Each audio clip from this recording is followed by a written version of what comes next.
visualizam, né? Então, vamos começar.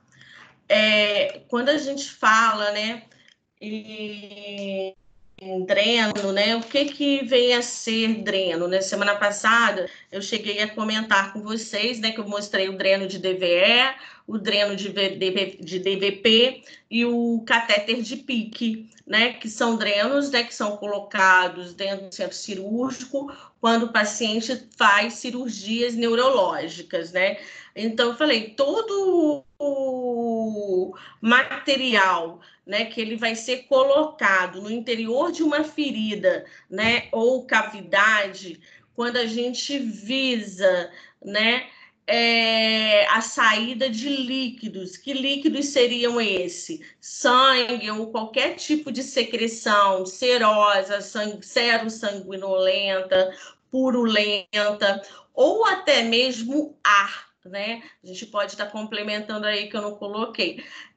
Até mesmo ar, né? Quando a gente visa isso, né, que dá de acordo, né, com a cirurgia que foi realizada, nós precisamos estar colocando o dreno, né? E ele também acaba, né, evitando infecções, às vezes profundas, porque você pode ter um acúmulo de algum líquido naquele local onde foi feita a cirurgia. Se você não coloca o dreno, ele vai ficar aquele líquido ali. Então, a gente pode ter algum tipo de infecção posteriormente. Por isso que é solicitado colocar, né, o dreno. Quais seriam os tipos de drenos que a gente vai estar mostrando aqui, além dos que eu já coloquei na semana passada? Nós temos o dreno de Penrose, o dreno de Hemovac, né, o dreno de tórax, o dreno de Kerr, de Abramson, o Jack Pratt e o dreno de Black. Esses drenos são os mais utilizados dia a dia, né, para quando os pacientes fazem cirurgia, a maioria a nível de cirurgia abdominal, ou o dreno de Hemovac, também muito utilizado hoje para cirurgias plásticas, né, até para fazer uma prótese, colocar uma prótese de silicone. Tem alguns médicos que colocam, fazer uma redução de mama, a abdominoplastia, alguns pacientes com, né, que vai fazer alguma cirurgia de fêmur, né, e que você tem muito edema naquela cavidade, pode ser colocado o dreno de sucção. E os outros, né, é mais a nível de cirurgias abdominais. O dreno de tórax, além de cirurgia torácica, no caso da cirurgia cardíaca, também pode não, vai ser instalado, né, o dreno no mediastino para a gente saber como que está o sangramento também daquela cavidade ali. É de extrema importância colocar o dreno de tórax no mediastino quando o paciente faz cirurgia cardíaca. Eles podem ser classificados como aberto, fechado e dreno de reservatório, né? A gente vai falar aqui agora sobre cada um deles. Primeiramente, nós vamos falar sobre o dreno de Penrose, que é tipo, né, aquele material de látex, borracha, igual a luva, né, de procedimento, luva estéril, né, o mesmo material. Mas ele é esterilizado, né? Ele vem estéril para ser colocado na cavidade. Ele faz o quê? Qual seria a sua maior indicação? Né, utilizados os procedimentos cirúrgicos que vão implicar em possível acúmulo de líquido infectado ou não no sítio operatório. Então, a maioria das vezes é quando a gente tem algum líquido realmente infectado que vai precisar dessa drenagem, né? Ou pode não ser também, porque esse dreno é um dreno aberto, né? esse dreno ele vai ficar na cavidade, uma cavidade aberta. Então, ele também tem mais riscos de quê? De infeccionar. Por isso que ele é mais utilizado, né, já para os líquidos infectados em cirurgia mais contaminados ou possivelmente contaminados. Seu lume ele deve ser amplo e posicionado a menor distância da incisão a ser drenada. Ele tem números, né? A numeração dele em relação ao diâmetro, dependendo do tamanho da ferida, né, do tamanho do paciente, né, não é nem da ferida em si, tamanho do paciente, do local que ele vai ser colocado para a drenagem, ele tem números, né, menores, um númerozinho maior, mas geralmente é utilizado, né, um número específico para a maioria dos pacientes adultos, tá? Não é indicado utilizar o dreno na própria incisão, e sim por meio de uma outra incisão. Então, você vai fazer um pequeno orifício, né, somente para colocar o dreno, né? Não pode colocar o dreno no local da incisão, porque outros drenos você coloca no local da incisão, mas esse não, é uma incisão separada só para a colocação do dreno.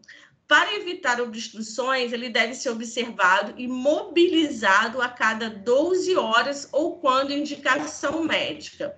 Uma outra observação, esse dreno, ele não fica preso na cavidade, ele não tem sutura, não fica fixado, ponto nenhum.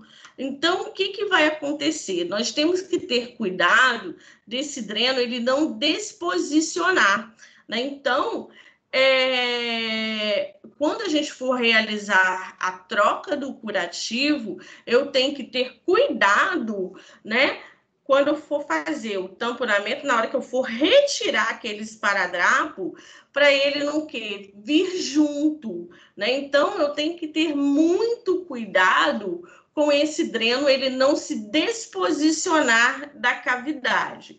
Como que a gente vai realizar esse curativo? Somente lavar ao redor com soro fisiológico e ocluir com gás estéreo. Eu coloquei aqui gás estéreo, né, você vai passar gás estéreo ao redor com soro fisiológico e vou fazer a oclusão com gás estéreo. Mas se a drenagem for pouca, pequena, mas geralmente quando se coloca, se tem uma quantidade muito grande de drenagem, como que nós vamos fazer? Nós vamos colocar o Zobec, ou eu posso colocar a bolsa de colostomia, aquela bolsa, né, maior, que a gente recorta direitinho do tamanho do orifício do dreno e coloca a bolsa ali, porque tem algumas situações que a drenagem é muito grande e que a gente precisa estar sempre esvaziando, e só o curativo com a gase ou com o Zobec, ele acaba não dando vencimento, ele não dá conta de, né, segurar, fixar a secreção que está saindo. Então, nós poderemos colocar, né, o Zobec ou a gase, né, se a drenagem for muito pequena, ou uma bolsa de colostomia, né, para poder segurar todo o líquido que está sendo drenado. Então, ó, aqui, tá vendo a incisão? Esse daqui, eles até deram um pontinho pelo jeito aqui, ó, tá com uma suturazinha. Mas a maioria, né, dos médicos, eles não suturam, não faz a sutura, ele deixa solto mesmo. E nós temos que estar fazendo esta avaliação. Curativo, vocês têm que pensar o seguinte também, ele deve ser realizado o menor possível. O tamanho dele deve ser o menor possível. Por quê? Quando eu faço um curativo muito grande na pele do paciente, eu vou colocar, né, o esparadrapo ou o micropore, né, o antialérgico, o que for que seja utilizado, numa área que você pode fazer lesões de pele, principalmente pacientes que estão com a pele muito flácida, né, que ele tem um edema, e quando você retira a camada, né, o esparadrapo, o micropore que o paciente esteja usando, a pele é tão sensível que ela vem junto, então você faz uma ferida maior. É muito importante nós estarmos o quê? Delimitando essa área, né, do curativo o menor possível. Lógico que a gente não vai deixar nada sobrando, mas geralmente, ó, se eu mostro aqui a vocês nessa incisão aqui, eu venho com um esparadrapo até aqui um pouquinho, geralmente 2 dedos para fora, né, do curativo, né, para poder a gente fixar e não lesar tanto essa pele do paciente. Então, aqui eu tenho um dreno de Penrose, né, que é tipo material de borracha, de látex, que eu mostrei aqui agora. Nós temos agora aqui outro tipo de dreno, que é o dreno de sucção. Ele não é por gravidade. Oi? Como que é feita a retirada desse dreno? Desculpa, eu ia falar aqui, né, do dreno de Penrose. É só você puxar. A partir do momento que o médico solicita, pode retirar o dreno, você vai ali e puxa normalmente, igual uma sonda, né? Ele é pequenininho, não fica tão dentro da cavidade, não, né? Não é nada extenso, é só você puxar. Não precisa de anestesia, não precisa de nada. O próprio enfermeiro ele retira esse dreno. Puxando, traçando. Aí faz um curativo mais compressivo? Ou não precisa?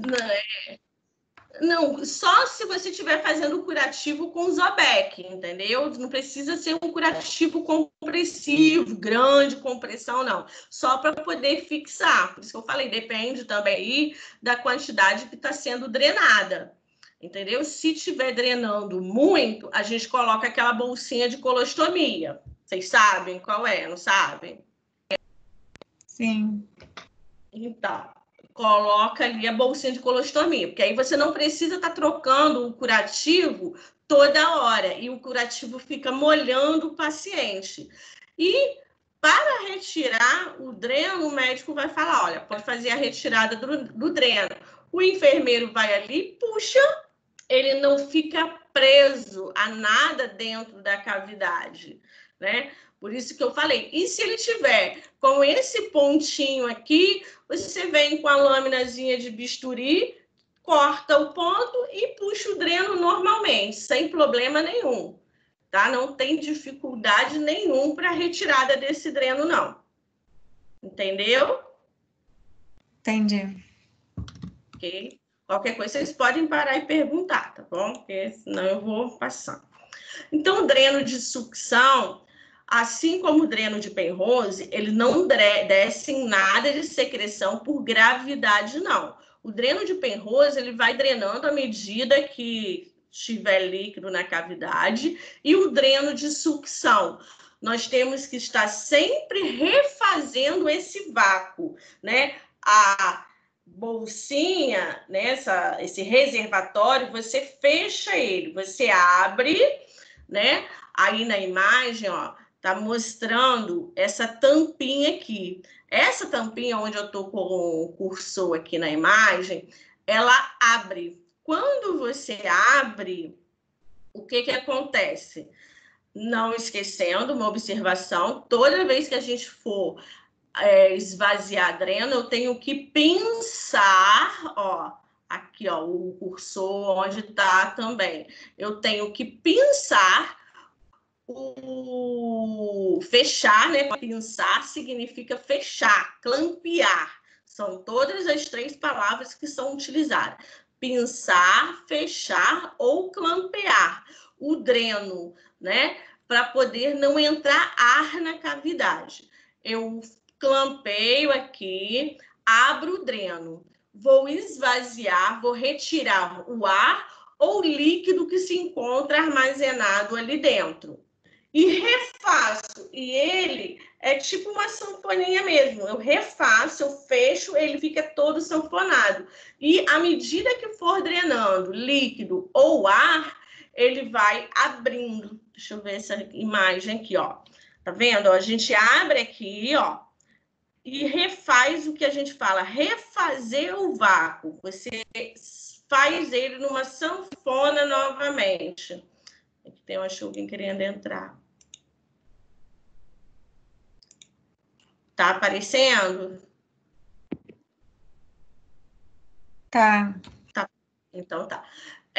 Aí, ó, você refaz, ó, abriu, refez o vácuo e ele vai, com o tempo, ele vai abrindo.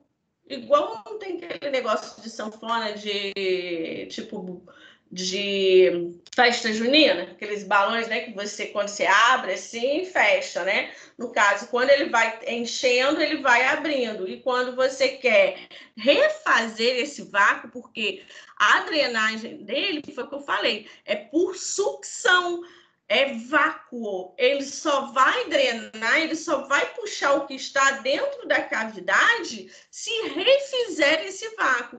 Se a gente não refizer o vácuo, ele não vai estar drenando nada.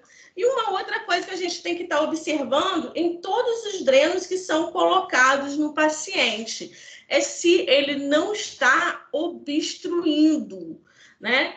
Por exemplo, aqui, ó, nessa imagem, ele tem aqui essa quantidade aqui. Será que está drenando? Ou isso aqui acabou obstruindo a drenagem? É o que a gente fala, que muitas vezes a gente tem que fazer a ordenha.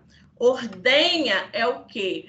Eu vou segurar o dreno e com o próprio clamps eu faço, ou posso estar utilizando uma tesoura de ordenha. Eu vou mandar para vocês depois a foto no grupo, né? A tesoura de ordenha, que você vai ali em qualquer dreno, segura e vai puxando. Por que isso? Você faz, né, uma força e você vai retirar, né, o coágulo ou que esteja o quê?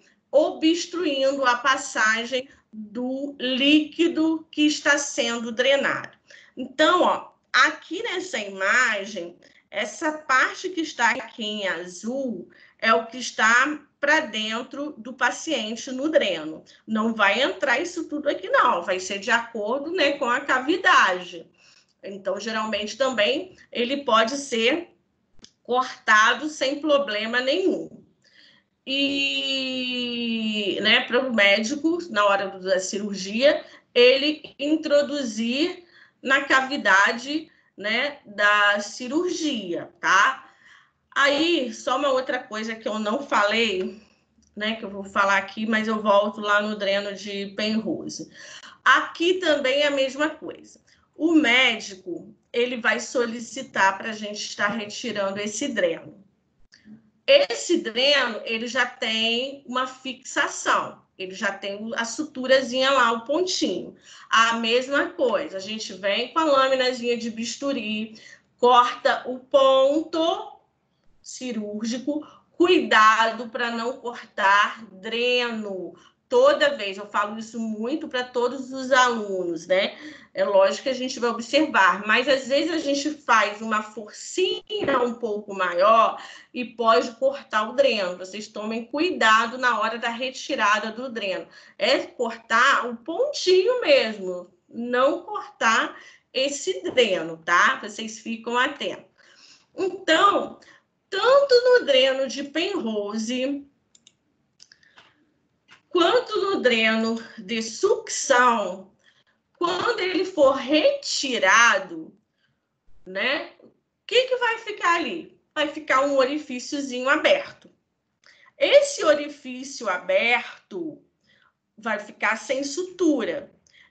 É só a gente realizar um curativo mais compressivo e observar se vai estar drenando, porque no início vai drenar um pouquinho, sim, de sangue, secreção serosa, porque você retirou. Até é o tempo de fazer o quê? Novamente a coagulação do sangue, tá certo? E parar de drenar ali. Então, tanto o dreno de Penrose, quando ele for retirado, vai ficar um orifício. Esse orifício nós vamos ocluir depois, tranquilamente, e vamos trocando, né, à medida que ele vá conseguindo fechar, até parar de sangrar tudo. Se o paciente for embora, ainda estiver saindo alguma secreção, é só orientar esse paciente a trocar esse curativo em casa. Não lavou, não precisa ser com luva estéril, nada não. Só lavar e botar uma gazezinha seca com um esparadrapo ali, né? Uma cobertura. Assim também como o dreno de sucção. Retirou o dreno, aqui foi colocado devido o local, né, que está esse dreno, ser no joelho, é muito difícil você conseguir colocar um micropore. Por isso que aqui foi colocado o quê? Uma atadura. Mas em qualquer outro lugar, qualquer outro local que você faça o curativo, né? É só mesmo com micropore, né? Vamos falar, né? Com a cobertura, né? Para eu não precisar ficar falando micropore, esparadrapo, fita, com o que estiver na instituição, né? O que for padronizado e o que também pode ter na instituição, porque às vezes só tem esparadrapo comum, não tem o antialérgico. Às vezes é só o transpore, não tem o micropore, tá? Então a gente vai falar cobertura, sempre a cobertura, né, para poder fechar. Aqui usou a atadura devido ao quê? Ao local que se encontra o dreno, né? Porque é um local difícil para ser colocado a cobertura. Ok? Tranquilo até aqui? Se tiver alguma pergunta, vocês podem fazer. Aqui, o dreno de tórax, né? Ele consiste na introdução de um dreno no espaço pleural, né? Entre as pleuras, ou pode ser colocado no espaço do mediastino, ó, como eu falei com vocês. No espaço do mediastino, onde o quê? Cirurgia cardíaca. É extremamente importante. Vocês não sabem como trabalhar com cirurgia cardíaca. É importante a avaliação horária, a anotação de hora em hora no balanço hídrico do dreno do mediastino. Tem muitos pacientes que eles precisam voltar para a cirurgia porque eles estão drenando demais. O que aconteceu? Tem algum vaso aí dentro que pode ter ficado, que a gente fala, babando, drenando, né? Porque são microvasos capilares, artérias, né? E que pode não passar despercebido, né? Porque um médico não vai fazer isso. Mas pode acontecer o quê? Ele, né, porque são cirurgias muito minuciosas e que é necessário fazer o quê? A sutura. Você imagine suturar uma veiazinha na outra, um pedacinho no outro. Como que deve ser feita essa sutura? Né? Então, nós temos que ter o quê? Muito cuidado com isso daí. Né? Então, o dreno de mediastino é extremamente importante, né? A colocação dele e o enfermeiro está avaliando essa drenagem de hora em hora e colocando o quê? No balanço hídrico, né? E quando eu falo esse dreno de tórax, ele vai estar saindo o quê? Secreção também, né? A finalidade dele é estar saindo líquidos, qual tipo de secreção tiver presente, ou ar, né? Se o paciente tiver um quadro de pneumotórax, para facilitar o quê? Restabelecer toda a função cardiorrespiratória do paciente, porque eu tenho ar ali, pressão negativa, pressão positiva. Então, a gente tem que restabelecer essa pressão, né, da parte pulmonar, né, do paciente. Aí, o meu paciente numa cirurgia cardíaca, ele pode ter 2 drenos de tórax? Pode. Mais o dreno de mediastinos. Às vezes ele volta com 2, 3 ou 4 drenos, dependendo do que aconteceu na cirurgia, né? E nós vamos ter que tomar conta desses drenos todos aí. Aí eu só falo para vocês uma questão. Dreno de tórax é um pouco complicado de ser retirado. Quem geralmente coloca o dreno de tórax é o cirurgião geral, cirurgião torácico, cirurgião vascular.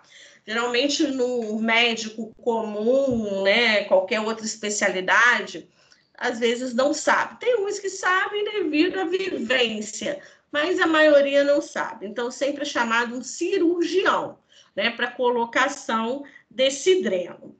A retirada do dreno também aconselho a vocês, não coloquem a mão para a retirada, deixar para o próprio cirurgião retirar. Por quê? Você não é que possa errar, ter problema, né? Mas ele é um pouco mais complicado de ser retirado, porque você tem que pedir, porque quando o paciente inspira, ele está fazendo uma pressão que ele inspira, ele faz uma pressão negativa. Então, você tem que tirar o dreno, porque pode entrar ar na cavidade quando retira o dreno e fazer novamente uma entrada de ar e você provocar um pneumotórax no paciente, porque tem que ser tudo muito rápido, a retirada e fechar, porque o médico, o cirurgião, ele vai deixar a linhazinha ali, o ponto, para quando você retira, você automaticamente você fecha. Você não precisa suturar novamente. Ele faz um jeito, a fixação, que quando retira, ele mesmo dá um nó e fecha aquela cavidade que está aberta. Por quê? Como eu falei com vocês, o dreno de Penrose, ele pode e vai ficar. Um orifício aqui não vai ter problema, não vai estar entrando nada. Com o tempo ele vai cicatrizando. Assim como no dreno também de Penrose, ele vai o quê? Ficar um orifíciozinho e ele vai cicatrizando. Aqui no dreno de tórax, não pode ficar um orifício aberto. Ele vai ter que ficar o quê? Fechado. Então, o médico, ele retira o pontinho aqui, na verdade, não é retirar, ele abre aonde foi dado o nozinho, né? Mas as 2 linhas vão ficar ali, porque quando ele retira o dreno, ele dá um nó e fecha rapidamente. Então, por quê? Se ficar qualquer orifício aqui, vai entrar ar e vai fazer um pneumotórax no nosso paciente. Então, eu aconselho, né, a ninguém, nenhum enfermeiro, realizar essa retirada do dreno de tórax. Certo? Aqui, né, a troca desse curativo com luva estéreo, não esquecendo, né, eu não estou falando aqui, mas eu não coloquei aqui escrito, mas eu vou falar, né, para vocês não esquecerem. Sempre equipamento de proteção individual. Toda vez que vocês forem realizar qualquer curativo ou qualquer procedimento, né? Máscara, coloque um óculos. Hoje, mais do que nunca, nós temos que reforçar muito os EPIs, né? Os equipamentos de proteção individual. A roupa adequada, colocar o quê? capote, não precisa ser estéril, mas capote descartável, porque você está saindo de um paciente, vai para o outro. Então, o jaleco que você vai em um paciente, você vai no outro, enfim, né? Ou o pijama, né? Do hospital, que a maioria hoje das pessoas também estão utilizando dentro do hospital, acabam nem usando o jaleco, mas sempre o quê? Colocar o EPI, porque você pode, né, ao encostar na cama do paciente, depois vai em outro paciente, acaba levando essa contaminação. Então, eu falo, a luva de procedimento vai ser para retirar o curativo, né, que está aqui, porque você não vai poder meter a mão sem nada, e não precisa luva estéril, é com luva de procedimento para retirada desse curativo. Retirou o curativo, aí sim você vai calçar o quê? A luva estéril. Com isso, o que a gente vai precisar? De gaze, né? A cobertura e a solução antisséptica. Aí vai ser de acordo com a instituição. Coloquei aqui também o Povidone, mas hoje a gente sabe que não se usa mais o Povidone.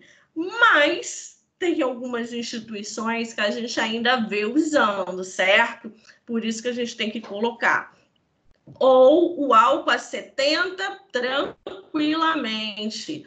Ou o mais indicado é a clorexidina alcoólica, né?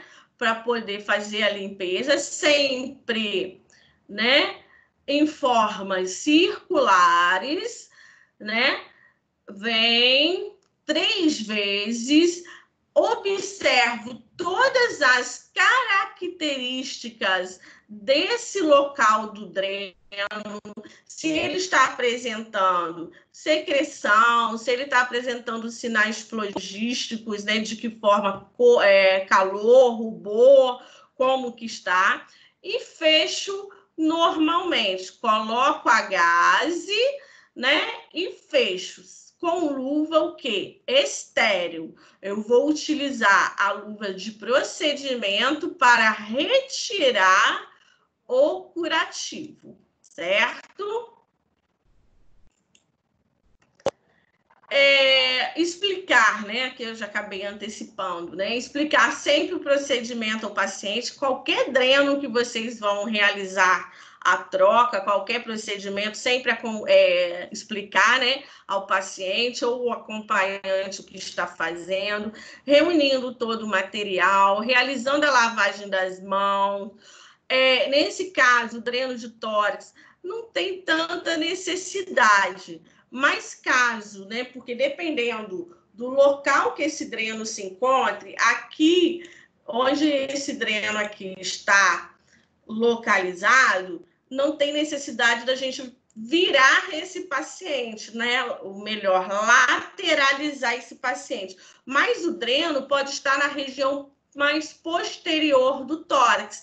Aí eu preciso movimentar, né? Fazer a mudança de lado desse paciente para eu conseguir o quê? Realizar o curativo de forma adequada, né? Então, se necessário, lateralizar esse paciente, calçar a luva de procedimento, retirar. Depois, calçar, né, a luva estéril para poder realizar o curativo, como eu falei com vocês, tranquilamente, sem problema nenhum, sempre envolvendo, jogar todo o material, né, que você utilizou, nós nunca vamos levar para outro paciente, sobrou gás estéril ali, eu vou jogar fora. A luva de procedimento, a luva estéril, tudo eu jogo fora. Nós temos que saber que hoje esses materiais, né, de almotolias, esparadrapo nem tanto, mas almotolia de álcool a 70, clorexidina alcoólico e degermante, a gente... Oi? Alguém perguntou? Não? Então. É sempre individualizado, mas não tem, o hospital também não tem condições, às vezes, de manter para cada um. O cuidado que a gente tem que ter, eu não posso meter a mão na ferida do paciente e meter a mão na omotolia. Porque quando eu utilizar em outro paciente, eu acabo o quê? Levando essa contaminação. Então, isso é muito importante para a gente não confundir, né, não ter risco de contaminar um paciente com o outro, tanto as almotolias quanto o esparadrapo. Eu, geralmente, quando eu já vou tirar, vou realizar um curativo, eu já tiro, corto o esparadrapo ou o micropore, já deixo cortadinho do tamanho que eu vou utilizar, quando a minha luva, a minha mão ainda está o quê? Limpa, para eu não precisar colocar a mão e acabar o quê? Contaminando, né, o frasco ou o próprio rolinho, né, do esparadrapo do micropore. Então, a gente sempre tem que estar observando, né? Foi como eu falei com vocês, né? O local do dreno e avaliar, né?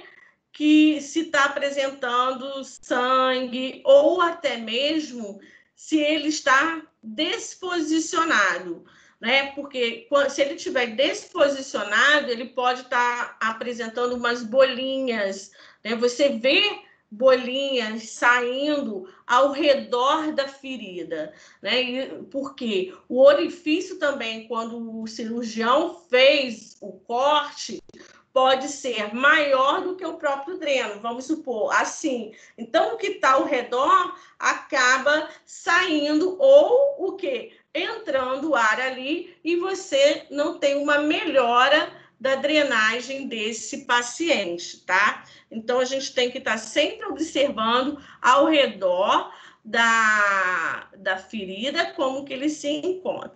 E foi o que eu falei com vocês. A gente no estágio, se Deus quiser, ano que vem, vou estar ensinando a vocês fazerem curativos bem bonitinhos. Porque, se vocês observarem aqui, ó, esse aqui é um curativo feio, tá?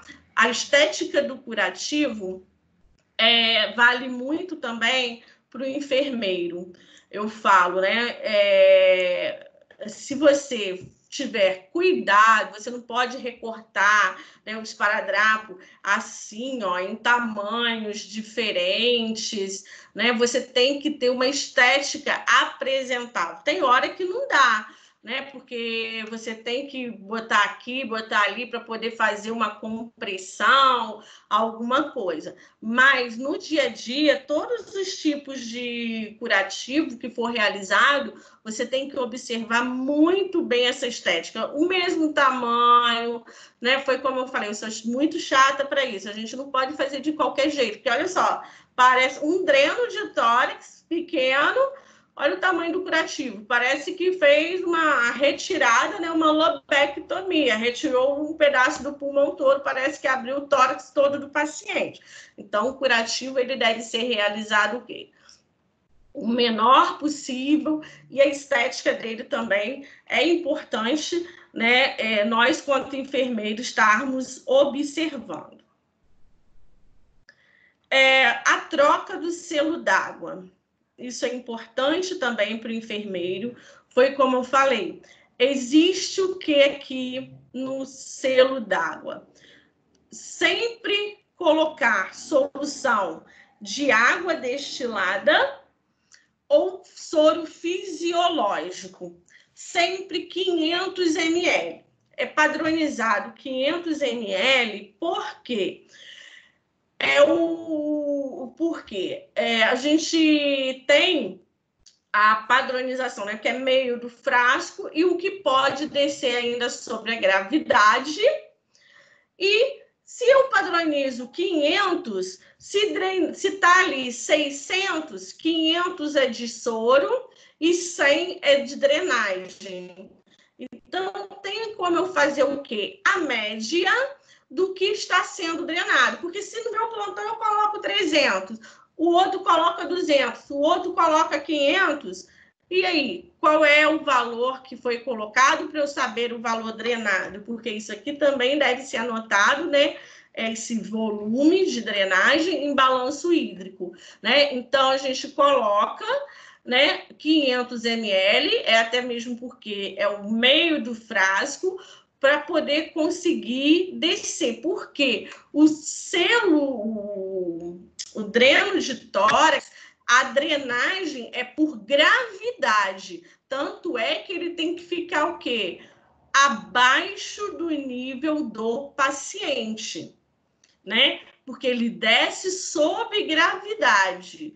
Já o dreno de sucção, não. O dreno de sucção, você deixa no mesmo nível do paciente, porque por sucção não tem necessidade de ficar baixo. Aqui, não. Aqui o dreno de tórax, ele desce por gravidade, certo? Não tem problema nenhum. Ou melhor, desculpa.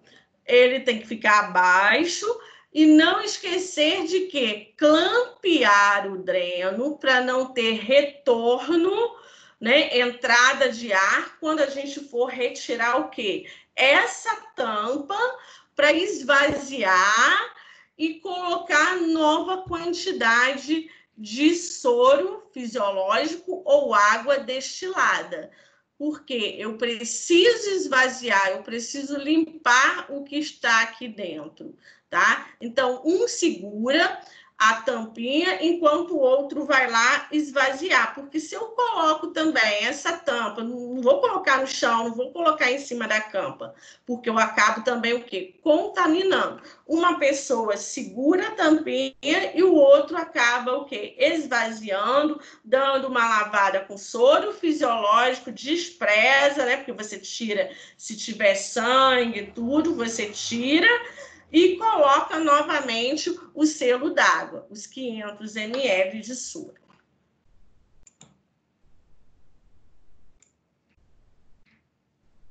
Aí aqui, né, já foi o que eu coloquei, que eu acabei de falar com vocês. Depois, posteriormente, nós não poderemos esquecer de abrir novamente o dreno, tá? Toda vez que for pinçar para algum procedimento, se tiver que fazer um transporte no paciente, levar o paciente para uma tomografia, o paciente teve alta, né, para um outro setor, eu tenho que botar em cima, penso, quando eu chego lá, eu abro, nunca esquecendo. E anotar sempre no prontuário todo o procedimento que foi realizado, né? Tá registrando. E fazer o quê? Depois que anotar também todas as características de toda a drenagem e anotar o volume que foi drenado. E depois, né, manter sempre o dreno no nível, né, abaixo do paciente, porque ele desce sob gravidade, né? Foi o que eu falei aí com vocês. O dreno de Abramson. Eles são dreno grande, né, de canal livre e luz múltipla. Suas principais finalidades são de quê? Irrigação e aspiração contínua, usado geralmente para aspirar espaços intraabdominais que se espera drenar grande quantidade de líquidos. Foi o que eu falei com vocês. Ele é tipo um dreno de tórax, mas ele é mais flexível e tem luz múltipla. O que é essa luz múltipla? Lá dentro, na parte interna, nessa, né, vamos supor que seja aqui, ele tem vários furinhos. Esses furinhos que ele vai sugar de todos os lugares, certo? E sempre utilizado em cirurgia intraabdominais. Todas essas aqui que eu vou estar mostrando para vocês. O dreno de Kerr é a mesma coisa. Ele é muito utilizado, né, para cirurgia de vias biliares, colectomia, colecistectomia, né? Ele faz descompressão, né? Após haver o quê? Uma anastomose biliar. Ele deve ser fixado, né, por meio de pontos na parede duodenal e pele. Aqui esse dreno é a mesma coisa. Ele vai ficar fixado, tipo dreno de sucção. Podemos retirar o dreno de Abramson também, o de Kerr, podemos retirar. Ele pode ter uma certa resistênciazinha, mas é só fazer uma traçãozinha e puxar. Não tem problema nenhum, o enfermeiro está realizando. Curativo, da mesma forma, ao redor, álcool 70, clorexidina alcoólico e fechar igual ao dreno de sucção também. Gases, sem problema nenhum. Outro tipo de dreno, olha, é o Jackson Pratt. Ele também é muito utilizado hoje, né, em cirurgias abdominais. Ele é tipo uma perinha igual faz aferição de pressão, né? Você aperta e faz um vácuo, né? Ele é tipo aquele de vácuo lá de cima, mas o de sucção lá de cima, ele não é utilizado em cirurgias abdominais. O que é utilizado para cirurgia abdominais é o de Jackson Pratt. Ó, você aperta, aqui a mesma coisa, tem a tampinha, você abre a tampinha, aperta. Quando você apertou, você fecha, porque ao fechar, ele vai ficar todo esmagadinho. E com o tempo, à medida que for drenando, ele vai se abrindo. Aí ele refaz e fica igual a perinha. Aqui também, nós podemos estar retirando posteriormente, quando o médico solicitar a retirada do dreno, sem problema nenhum, é só puxar e tranquilo. E relatar, né, o paciente, que vai ser um pouquinho doloroso, mas nada que você precise realizar anestesia local, nada disso, entendeu? Por isso que o enfermeiro, ele pode estar retirando sem ter problema nenhum, ok? Então, a gente pode fazer e retirar e sempre refazer esse vácuo. Numa quantidade que está aqui, ó, ele já está até sem vácuo. Aí, o que eu tenho que fazer? Esvaziar. Isso também é importante eu estar o quê?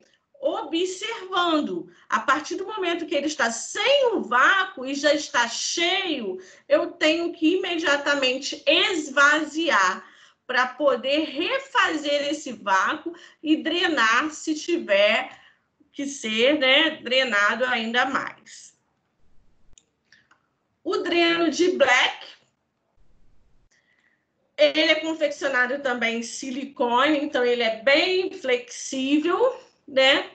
Para cirurgia, né, pós-operatório, ele possui fluxos, né, no seu interior que diminui a possibilidade de obstrução e possibilita uma drenagem mais eficiente no interior mais sólido, proporcionando maior resistência às tensões.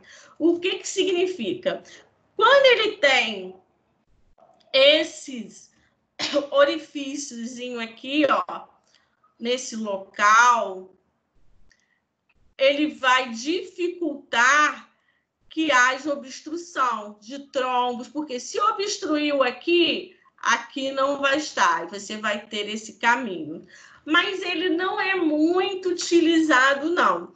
Os mais utilizados são o Jackson, tá? Jackson Pratt e,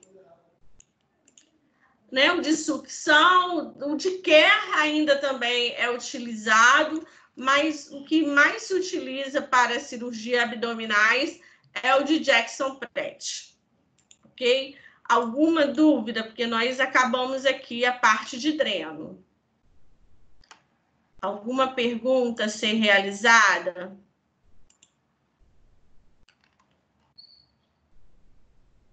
Tá tranquilo? Tranquilo. Então tá.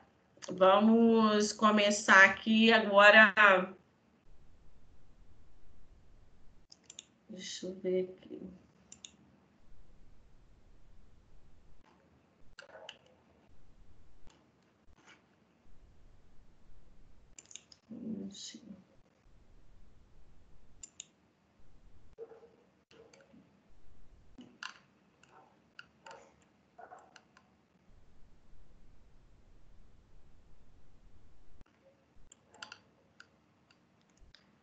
Eu acho que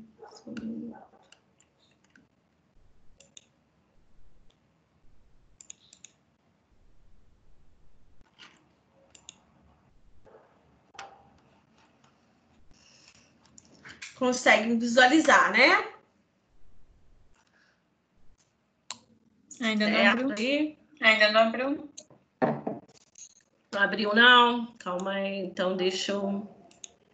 O meu não abriu, não. O meu não abriu, não. Tá, calma aí. Deixa eu botar aqui, então, compartilhar de novo. Aqui. É porque não tá. Agora foi, não foi? Foi, não foi? Agora abriu. Uhum. Agora abriu. É isso. É porque não tinha compartilhado. Vamos lá. Então, essa parte aqui, eu vou passar assim... Vou passar correndo, não, mas vou passar um pouquinho mais rápido, né? Porque é coisas que a gente já vê no dia a dia, né? Seria uma aula mais completa, e que vocês são coisas que vocês também já sabem um pouquinho hoje, né? Toda vez que a gente for realizar qualquer tipo de curativo, principalmente, vocês lembram quando eu falei com vocês, curativos cirúrgicos, né, que tem as aberturas grandes, muitas vezes acontecem a evisceração. Então, aquilo ali para o paciente, ele acaba sendo o quê? Muito traumatizante, né? E com certeza a gente vai ter que fazer o quê? Tá conscientizando muito, porque ele vai ter uma cicatriz grande. Então, muitas vezes, psicologicamente, ele tem que ser o quê? Trabalhado. Inclusive, quando a gente falar, né, de pacientes queimados, né, o grande queimados, o curativo de queimaduras, né? Então, a gente tem que estar conscientizando, fazendo esse tratamento psicológico no paciente quanto à ferida, a cicatriz cirúrgica que vai ficar. Primeiramente, então, nós temos que estar usando, né, a ética, né, nesse tratamento das feridas, sempre usando bom senso, né, porque muitas vezes acontece isso, mas por isso que durante a passagem do plantão, nós, né, enquanto enfermeiros, nós temos que estar orientando ao outro colega como que está aquele curativo, como que está aquela ferida. Porque muitas vezes, quando é a primeira vez, você vai se assustar e você vai fazer uma cara de espanto. Tem algumas pessoas que, dependendo do odor ser tão fétido, do que você encontrar, você pode não conseguir realizar esse curativo. Acontece, tem algumas pessoas que vão passar mal, né, com o cheiro, com sangue, que vai ver ali, com a cavidade, a estrutura que está exposta. Então, a pessoa precisa, né, como a gente diz também, né, um pouquinho também de sangue frio para poder encarar vários tipos de feridas, né? Isso é muito importante, né? Porque pode ser, muitas vezes, né, assustador. Então, a gente precisa usar o quê? Esse bom senso. Erros de formação de comportamento profissional pode ser fatais, podendo levar, né, a complicações, sequelas e até morte, né, do paciente, se você utilizar produtos de forma... Só um minutinho.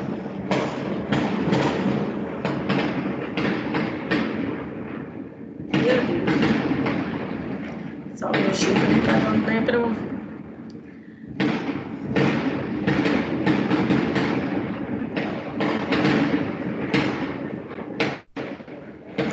Não sei o que está acontecendo, mas tudo bem. Eita ferro.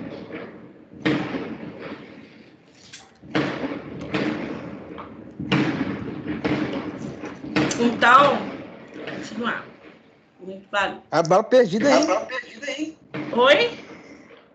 Cuidado com bala perdida aí. Vocês estão ouvindo? Não estão parando, não. Acho que agora parou. Não sei o que aconteceu. Barulho grande. Nossa, não dá nem para ouvir. Agora acabou. Acontece isso das aulas online. Então, esses erros, né, de formação, né, e comportamento profissional na hora de realizar, né, o curativo, a gente pode estar utilizando coberturas, né, de formas incorretas, realizando de forma incorreta e podendo provocar lesões que pode até levar esse paciente à morte. Sempre que for realizar qualquer curativo, nós temos que ter embasamento científico. É por isso que a gente estuda, é por isso que a gente precisa saber o que tem de mais moderno, conhecer a ferida em si, para saber até o que vai ser utilizado, né? E o que eu falei com vocês, semana passada, né? O trabalho em equipe, geralmente hoje existe, né, o protocolo de feridas, né, e que existe a equipe que vai estar trabalhando, né, especificamente em algumas feridas que precisam de uma atenção maior, né? E esse trabalho em equipe, eu não falo equipe só de enfermeiros, eu falo numa equipe multidisciplinar. Eu preciso de quem? Do enfermeiro, eu preciso do médico. Geralmente, esse médico que faz parte dessa equipe de trabalho de feridas, ele é um angiologista e podemos ter também quem? Um cirurgião plástico, né? Porque dependendo da ferida, o cirurgião também ele sabe fazer essa avaliação por conta de enxertos, o que for necessário. Eu tenho que ter um fisioterapeuta, até também ele vai fazer o quê? Saber quais são as articulações, nervos e tendões que podem ser ou não mexidos naquela área. Eu preciso de um nutricionista para estar avaliando, né, a parte alimentar dele, para saber o que pode estar ajudando na cicatrização dessa ferida. Então, eu falo que uma comissão, né, de curativos, de pessoas que vão estar o quê? Trabalhando com esse paciente. Além também que eu posso ter também o quê? O próprio psicólogo, como eu falei com vocês, que vai o quê? Trabalhar essa parte psicológica do paciente, né? Da ferida que vai estar, né? Como que ele vai ter que encarar, né? Essa cicatrização que ele se encontra. Mas o enfermeiro, né, dentro dessa equipe, ele que tem o quê? O papel principal, primordial, porque ele está ali próximo ao paciente o tempo inteiro, ele vai estar acompanhando toda essa evolução diária e fazendo o quê? Realizando o curativo. A equipe, ele não vai colocar a mão na troca da ferida, ele vai acompanhar como que está a sua evolução, ok? Então, e a equipe também, às vezes, não é todos os dias. Ele vai ali, faz a instrução de 2 em 2 dias, ou uma vez por semana, ele volta para poder estar fazendo essa avaliação. E o enfermeiro vai estar passando, né, esse quadro, como é que se encontra. Então, o cliente-paciente também, em primeiro lugar, nós temos que estar ouvindo. Muitos sentem dores, né, por conta do local que vai ser manuseado. Isso é importante se ele tiver que realizar algum curativo, né, e ele sentir dor, com exceção do queimado, tá? Porque o grande queimado, ele vai até o centro cirúrgico para poder realizar a cirurgia, o curativo. E é feito até uma anestesia nele. Mas curativos mais simples, não estamos falando só de úlcera, não, de curativo cirúrgico mesmo. O paciente sente dor e que é necessário o quê? Realizar algum analgésico antes de mexer no curativo. Então, o médico, ele também sempre já deixa prescrito, o enfermeiro já tem que fazer a programação, né, do curativo para poder realizar antes o quê? O analgésico. Você espera um tempinho para poder fazer o efeito e mexer naquela ferida, certo? Então, sempre, dependendo da ferida, nós temos que realizar o quê? Um analgésico para o paciente não sentir dor durante o manuseio do curativo. Procurar diagnosticar, né, a patologia, o que também está piorando essa cicatrização, sempre olhando o quê? Exames complementares, né, exames laboratoriais, documentando, fazendo todas as anotações possíveis. Indicar a melhor cobertura, aí fica aqui, nem sempre o mais caro, o mais moderno, ele é o ideal, ou ele que vai fazer uma melhora no paciente. Nós temos que pensar, né, em curativos que, de acordo com a ferida, tem tecido de quê? Tem tecido de granulação? Está epitelizado aquela área? Tem osso, esfacelo? O que tem? Para saber o que a gente pode colocar. E também, né, abordagem socioeconômica e educacional. Por que isso daqui? Dentro do hospital, eu posso ter um curativo maravilhoso, top de linha, mas é caro. Mas e aí? Quando esse paciente for para casa, como é que vai ser feito esse curativo? Hein? E aí?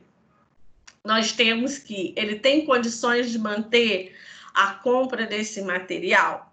Por isso que é importante a gente estar fazendo essa avaliação.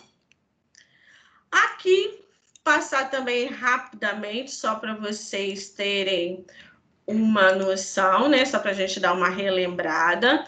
Nós temos, né, na parte da anatomia da pele, a epiderme, né? A derme e... né, que é aqui onde a gente tem os vasos sanguíneos, e nós temos a hipoderme. Então, as camadas epiderme, derme e hipoderme, ok? Então, só relembrando, né, existem 4 tipos de células na epiderme: os queratinócitos, melanócitos, células de Merkel, célula de Langerhans. Isso aqui eu não vou cobrar, lógico, a vocês não, tá? Só estou mostrando para vocês lembrarem, vocês terem, né, o material. A derme é uma das camadas da pele, né, formada por tecido conjuntivo e localizada abaixo da epiderme e acima da hipoderme. Ela é constituída da camada papilar e da camada reticular, onde nós temos o quê? Fibras elásticas. E a hipoderme, ou tecido subcutâneo, ele localiza-se abaixo da derme, portanto, ela é a parte mais profunda, né, da camada de tegumento. A ligação entre a derme e a hipoderme ela é garantida por fibras de elastina e colágeno, né? Por isso que a gente tem aqui essa partezinha amarela. Ela é importante destacar que a hipoderme não é considerada uma camada da pele, né? Mesmo mantendo uma estreita relação funcional com a derme, é difícil distinção entre os limites das duas camadas. Nós temos, né, funções aqui da hipoderme: reserva de energia, defesa contra choques físicos e isolante térmico, porque aqui é onde a gente tem maior quantidade de tecido que adiposo, tá? Então, isso é só para a gente fazer uma relembrada, dar uma relembrada. As funções da pele, qual seria? Proteção, regulação da temperatura, armazenamento, né, de energia, nutrientes que possam vir a faltar, sensibilidade de tato, calor, frio, dor, absorção, né, uma pequena troca dos gases entre o ar e a pele, e excreção, a parte também de suor que possa vir a ter. Então, nós temos, né, a classificação dessas feridas quanto ao tempo. Feridas agudas, elas são feridas traumáticas, né, como cortes, abrasões, laceração, queimaduras.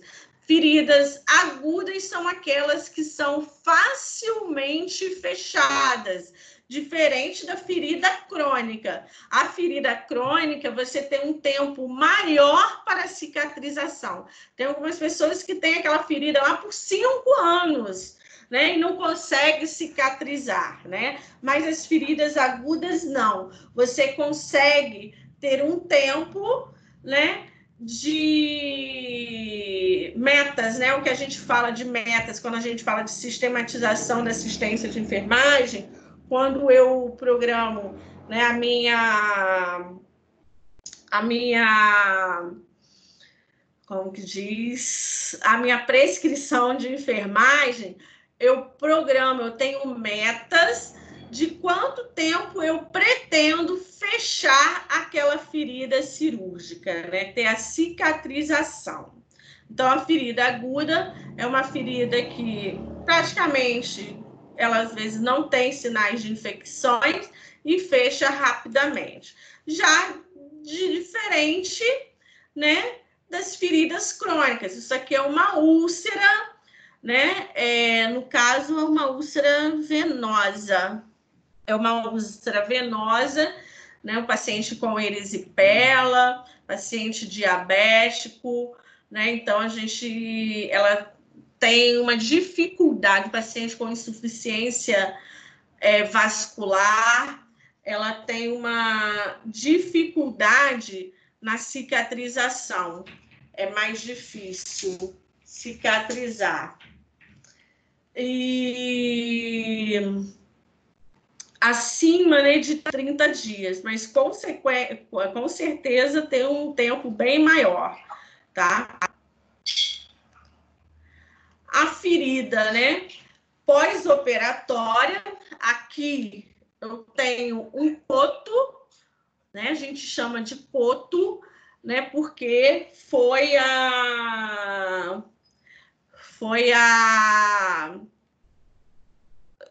coxa, né, foi uma retirada acima do joelho, então tá na coxa, se vocês observarem, né, aqui tá bem cicatrizado, vocês aqui não conseguem, né, vocês conseguem observar aí, não tem problema nenhum, não. Por mais que tenha umas pequenas aberturas aqui, não é abertura, é o ponto mesmo que ele está espaçado, tá? Então, a gente fala, né, que ferida pós-operatória são feridas agudas intencionais. Intencionais porque eu tive a intenção, né? Eu precisei realizar aquela cirurgia ali, certo? Então, no caso, né, foi o que eu falei com vocês, aqui é uma amputação de membro inferior direito. E aqui eu chamo COTO, C-O-T-O, de membro inferior direito, de coxa, ok?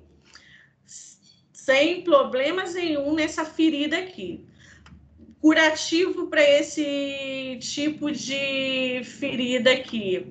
Só lavar com soro fisiológico e gases secou. Posso passar um pouquinho, não tem nem necessidade não, mas posso passar algo só para não colar, não ter uma aderência. Posso passar o quê? Um pouquinho de colagenase? Não, posso até só para não grudar, né?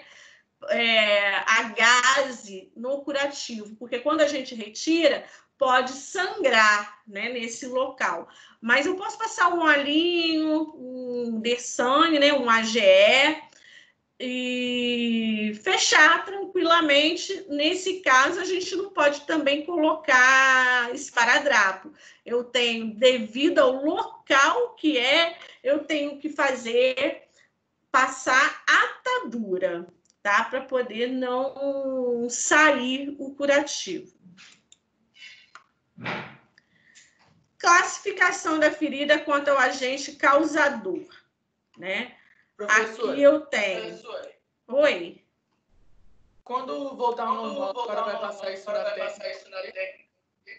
Oi?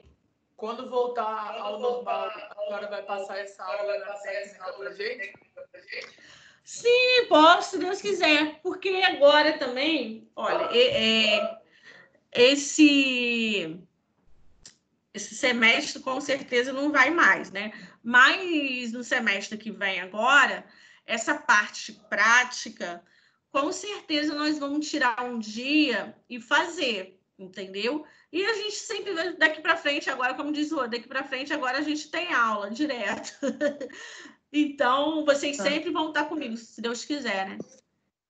Tá, não, é porque a gente não teve ainda aula de curativo, entendeu? Aí eu tô perguntando por conta disso. Entendi. Então, é por isso que eu estou dando essa parte, né? Foi até que eu falei. Eu falei com a Karina hoje que eu estou pegando tudo de feridas, né? Embora, assim, não é que saia do nosso... Tá saindo da nossa ementa, não. Tá tudo dentro, tá vendo? Porque isso daqui... a nossa disciplina é o quê? Clínica cirúrgica, centro cirúrgico e centro de material, né? E isso daqui, essa parte de ferida, ela faz parte da nossa clínica cirúrgica, entendeu? Mas Sim. Aí, quando a gente voltar, se Deus quiser, agosto, eu pretendo estar com vocês. Vocês não têm noção, gente. Nós vamos tirar, sim, um dia e fazer essa parte toda de laboratório. Nem que a gente combine um dia tarde, entendeu? A gente pegue tarde, noite. Com certeza a gente vai ter que repor isso. Vocês não se preocupam, não. Mas aí, por isso que eu também já passei o material para vocês, porque depois, com o material na mão, é mais fácil, né? Vocês estudarem, a gente está vendo a teoria e a prática a gente vê depois, né? Certo? Tá bom. Tá bom. Eu Obrigado. até, é o que quando não vai dar para fazer com vocês, né? Eu sempre, centro cirúrgico, né? Eu faço, como eu fiz naquela de clínica médica, eu sempre fazia, né? Mas se Deus quiser, a gente vai marcar para fazer uma visita ao centro cirúrgico. Como nós fizemos naquela vez, a gente faz também. A gente consegue assistir uma cirurgia. Isso vocês ficam despreocupados. A gente vai conseguir fazer isso. Se Deus quiser, eu acho que tenho assim, fé em Deus que semestre que vem a gente, embora esteja muito difícil, cada dia que passa mais coisas acontecendo, né?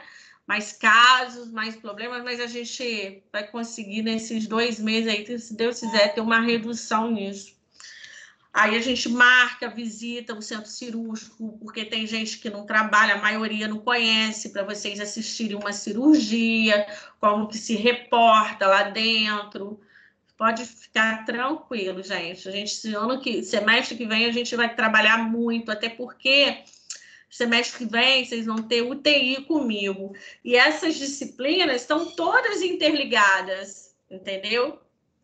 Então, dá para a gente trabalhar bem isso aí. Pode ficar tranquilos.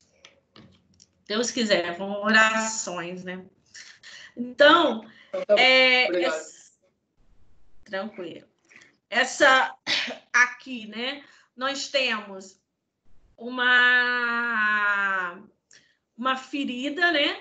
Ela é incisa ou cortante, porque, ó, ela não tem retaliações, ela é, vamos supor, né? Vamos falar, ela é reta, mas não poderia ser reta, sim, poderia ser reta mais lateralizado, mais incisa, porque seria o quê? Foi feita com um objeto cortante, com o quê? Bisturi,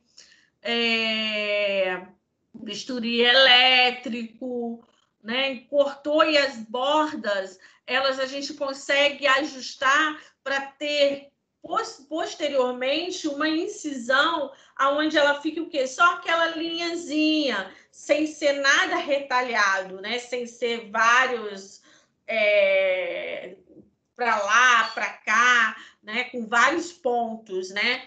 Ela é uma incisão reta. Por isso que eu falo uma cirurgia, né? Uma ferida incisa. Foi feita, foi produzida com um objeto cortante. Aqui, ó, foi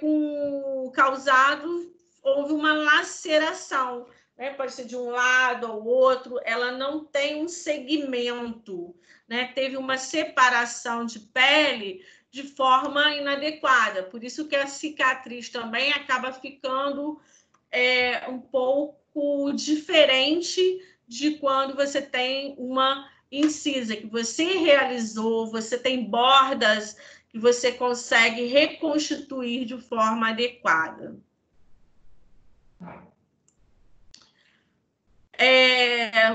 Perfurante, houve uma perfuração, né? Seja com qual tipo de objeto, né? Perfurou. Aí só emergência, deixa eu entrar aqui em emergência, né? Você não retira nenhum objeto que causou a perfuração, ok?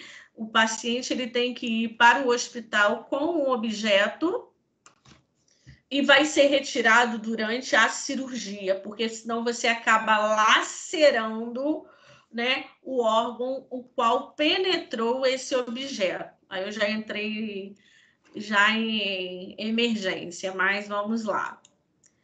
Porto-contusa, ó, né, tem pontas, contusão, escoriações, né, que são os ralados,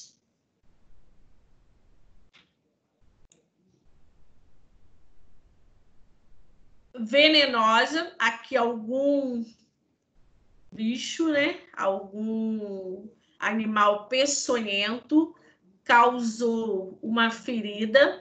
Aqui, ó, se vocês observarem, aqui tem edema, tem calor, tem rubor, tem aqui o orifíciozinho, sim, mas olha como tá aqui já apresentando necrose. Olha a diferença, né? Esse paciente ele pode até perder o dedo por conta do coisa, pode. Tá vendo aqui também, ó, por picada, né, de algum animal peçonhento. Aqui nós temos queimaduras térmicas, queimadura aqui grande, é um grande queimado. Esse aqui, a gente vai ter uma aulinha só de queimaduras também, porque a gente tem que falar desse curativo de queimadura no centro cirúrgico. É importante. O grande queimado, por mais que seja queimadura de segunda, algumas áreas de terceiro grau, mas a extensão é grande. Né? Aqui também, ó, segundo grau. Alguma queimadura, alguma ferida patológica, no caso, esse paciente de quadro, né, de insuficiência vascular, ó, aqui nós temos a amputação de dedo, né, paciente com insuficiência vascular, você pode observar, ó, olha aqui onde está o cursor, ó, olha a área, né, bem isquêmica de insuficiência vascular. Então, esse paciente, esse dedo, ele deve ser amputado, né? Mostra aqui para vocês, ele tem morte, está todo necrosado. Por isso que a gente tem que evitar, né, aquelas complicações que nós falamos no ano passado, em termos de clínica, né? Orientações de diabetes, orientações de insuficiência vascular, isquemia, o que pode acontecer ao paciente. Alguma iatrogenia. Iatrogenia seria o quê? Algum erro, né, que aconteceu e que causou a ferida. No caso, esse paciente fez alguma queimadura, alguma lesão e que está cicatrizando também devagar. Amputação, ó, amputação, no caso, pé, um tecido bem,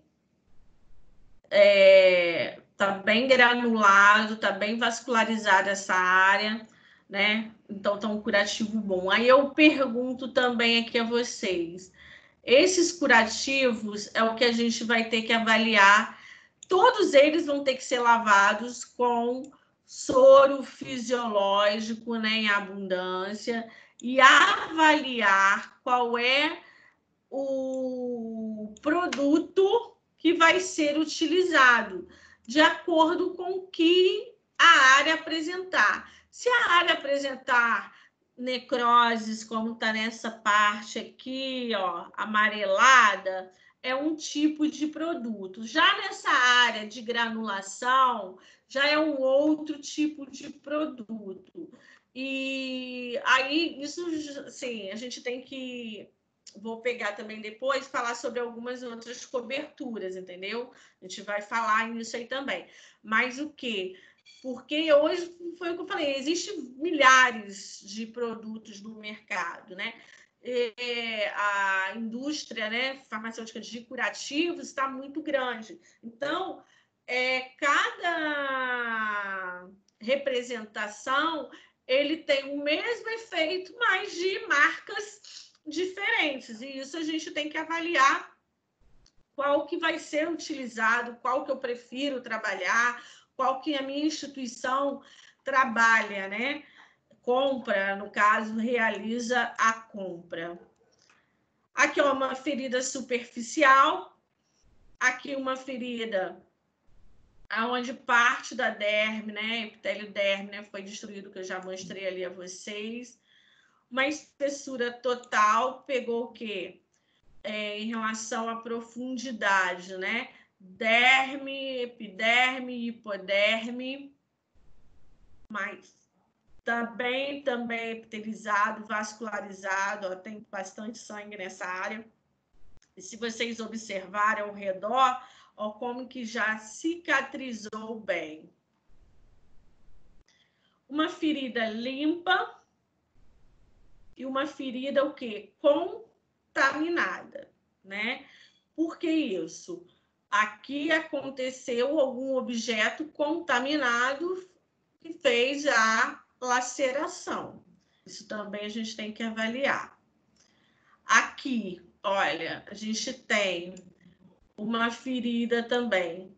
Com certeza, aqui ela está bem limpa, mas quando você retira o Zobec, né, as gases, a atadura dessa ferida, com certeza ela tem um odor fétido, ela tem colonização de micro-organismos, e essa colonização, ao retirar, né, o curativo, ele está verde. Você vê, né, as gases, o Zobec, a atadura verde, aquilo significa o quê? Que tem bactérias ali presentes. E a gente precisa colher também suave, porque aqui, nesse caso, nós vamos também ter que precisar de antibiótico para esse paciente tomar para poder ajudar nessa cicatrização. O que ele precisa mais? Qual é uma cobertura que tem antibactericida que possa utilizar nessa área, nessa lesão? Então, a gente tem que lavar bastante com degermante, né? Lavar bastante com soro fisiológico para tentar tirar essa colonização. Aqui nós temos uma ferida infectada, né? Também deve ser feito todo o acompanhamento, além do enfermeiro, com o médico também, um vascular. Exudato. Quais são os tipos, as características dos exudatos? Ceroso é aquela aguinha, bem amarelinha, nada discreto. Tá vendo, ó? Meio não leitoso, não, porque às vezes o leitoso ele é purulento. Um ceroso, é uma água clara, meio amarelada. Aqui nós temos, ó, um pouquinho de sangue, mas nada que também considere grande. Nós temos um exudato, ó, purulento, bastante pus saindo da área, né, amarelado. Então, tem uma área aqui bem infeccionada. Aqui eu tenho tecidos de fibrina, essa área amarelada de curativo, como eu falei para vocês, é tecido de fibrina. É diferente do tecido de granulação. Isso aqui eu preciso remover, né, retirar, para poder ter uma cicatrização melhor. Então, eu tenho... Ana, isso que eu ia tirar a dúvida. A gente fazer? Oi? Desbridamento, quando é uma área que já está necrosada. Ou a gente vai fazer desbridamento? Sim, podemos fazer. A gente vai falar, tem um pedaço aqui somente de desbridamento. Aí, o desbridamento, a gente tem que ver as delimitações. Se tiver em áreas... Ó, isso aqui, ó, é um desbridamento superficial. Tá vendo aqui onde está o cursor? Aqui não tem vasos profundos. Eu posso retirar tranquilamente essa parte aqui dessa fibrina. Né, ó, aqui são camadas também superficiais. Se você olhar nessa borda aqui, ó, ela tem até uns orifícios. Eu só vim com a lâmina ali e tirando. Já tem até umas aberturas. Vocês estão observando pontinhos? É como se ele já estivesse aberto. Você só faz assim com a lâmina que ele vai soltando. A gente não pode fazer desbridamento o quê? De queimaduras, né? Porque aí é no centro cirúrgico, com cirurgião plástico.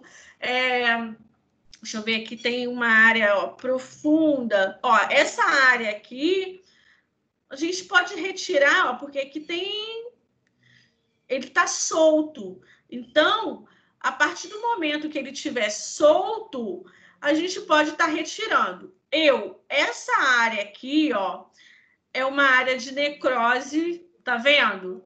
E que, com certeza, se vocês observarem aqui ao redor, onde está o cursor, se vocês observarem a profundidade, essa área de necrose, ela é extensa, mas a profundidade dela é grande. Eu, Juliana, não mexo. Eu sempre chamo um cirurgião, porque eu vou aprofundar, como aqui embaixo, ó. Por exemplo, Ao retirar essa capa de necrose aqui, ficou assim. Eu tenho tudo aqui embaixo. Eu tenho vasos, eu tenho nervos, e a gente pode provocar uma lesão, um sangramento extenso. Então, eu, Juliana, não meto a mão. A gente faz o quê? Chama, sim, um cirurgião para realizar esse tipo de debridamento. Um debridamento, como eu falei com esse aqui, ó, tecido de fibrinha, que eu sei que já tá coisa, devagarzinho a gente vai limpando, tranquilamente. Mas esse daqui, não. Eu falo, né, para todo mundo, não mexa, porque ele é profundo e pega a camada vascular. E você pode lesar, né, e provocar um sangramento mais extenso desse paciente, certo? Então, ó, foi o que eu falei. Os tipos de tecido, né, que tem na ferida, que a gente vai estar avaliando. Ferida se está com necrose exudato, ferida infectada e ferida com esfacelos. Foi aquilo que eu mostrei a vocês. Né, ó, necrose infectada, necrose mais exudato. Essa necrose aqui é uma necrose superficial. Eu não preciso fazer desbridamento mecânico, que também a gente vai falar sobre isso. Debridamento mecânico é quando eu faço a retirada com bisturi, que seria indicado para essa. Essa daqui é superficial. Eu posso fazer o que nós chamamos de desbridamento autolítico. Alguns emolientes, alguns produtos, né, vão ser utilizados para retirar essa capa de necrose. Aí nós podemos fazer, né, o que a gente fala, escarificação, para o produto penetrar naquela cavidade. Entenderam? Aí ele penetrando naquela cavidade, ele vai fazer o quê? Ele vai agir e saindo dessa necrose, porque aqui nós temos uma necrose superficial. Ok?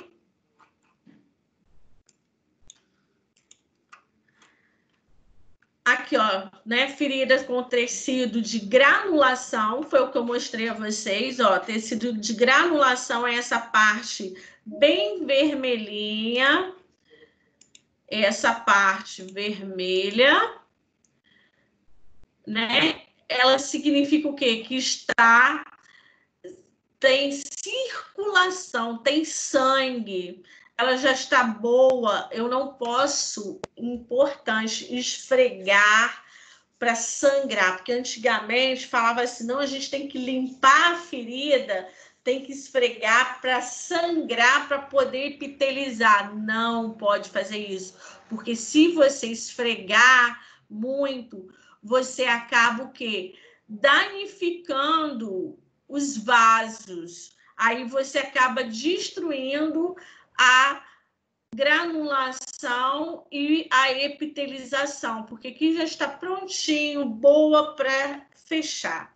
E aqui, ó, eu tenho tecido de epitelização, ó, tá bem fechadinho. Vocês verem que a pele, né, é bem diferente aqui, porém, né, ela é bem mais fina, mas depois, com o tempo, ela vai se ajustando, tá? Vai ficando igual. Aqui. Os tipos de cicatrização. Nós temos cicatrização de primeira, segunda, terceira e quarta intenção. O que seria isso? Primeira intenção, quando não há perda de tecidos e extremidades da pele ficam justapostas uma da outra. Aquelas bordas possíveis, né? Ajuste por sutura. Como eu mostrei a vocês, aquela primeira aqui em cima, olha. Ó, como essa daqui. A gente tem a intenção porque as bordas foram aproximadas, né? E houve a sutura. Segunda intenção, ocorrem feridas com perda de tecido e as extremidades da pele ficam distantes uma da outra. Algumas feridas cirúrgicas são deixadas abertas para cicatrizarem por segunda intenção. O que seria isso?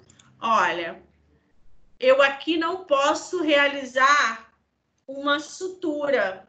Elas vão se fechando de acordo com o tempo, tá? Ela leva um tempinho maior, mas as bordas vão se aproximando com o tempo. Terceira intenção, ela é deixada aberta por um determinado tempo, ocorrendo cicatrização por segunda intenção, sendo suturada posteriormente como cicatrização por primeira intenção. Praticamente quase nunca utilizado, até porque quando você deixa, né, você deixa ela se aproximar para depois, você tem infecção e você fecha aquela ferida infectada. Isso não pode acontecer. Quarta intenção, quando a cura de uma ferida é acelerada por meio da cirurgia plástica. Isso quando a gente faz o quê? A parte do grande queimado, né, que você leva para fazer desbridamento em centro cirúrgico, quando você faz Oxe, esqueci aqui agora. O implante, né, de pele, enxerto, né, na verdade, enxerto. Então, seria o quê? Uma cicatrização por quarta intenção. Certo? Deixa eu parar aqui a gravação.